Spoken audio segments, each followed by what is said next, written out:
Guys, কালকে আমি পলাশবাড়ি মেলা দেখতে গেছিলাম আর যাই দেখি যে এই রকমের আইসক্রিমে দিয়ে মানে শরীর লগে খেলাধুলা করতেছে, মানে ম্যাজিক দেখাইতেছে। এই দেখো, এই যে বারে বারে ধরার জন্য চেষ্টা করে কিন্তু ধরা পারে না। এই দেখো, খুবই মানে ভালো লাগে এইগুলা দেখলে। মানে এগুলা দেখতে পারবা পলাশবাড়ি মেলায়, রাস মেলায় আইছিলাম। তো দেখতে আইলাম। তো দেখা হয় যে আরো কিভাবে ঠক দেয়। আর অল্প পরে দেখবো তাহলে অল্প টিস্যু খেলাই দিব তারে, কিভাবে ম্যাজিক দেখাইতেছে। এই যে আমি তো দেখে অবাক। গাইস, ভিডিওটা যদি ভালো লেগে থাকে কিন্তু শেয়ার করে ভুললো না। সবাই ভিডিওটা বেশি বেশি করে শেয়ার করে দিও।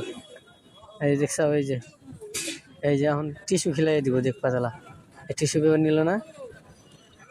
এই দেখো, এই যে টিস্যু খেলাই দিল, দেখছাও কিভাবে টিস্যু খেলাই দিল। যদি ভিডিও ভালো লাগে শেয়ার করে দিও।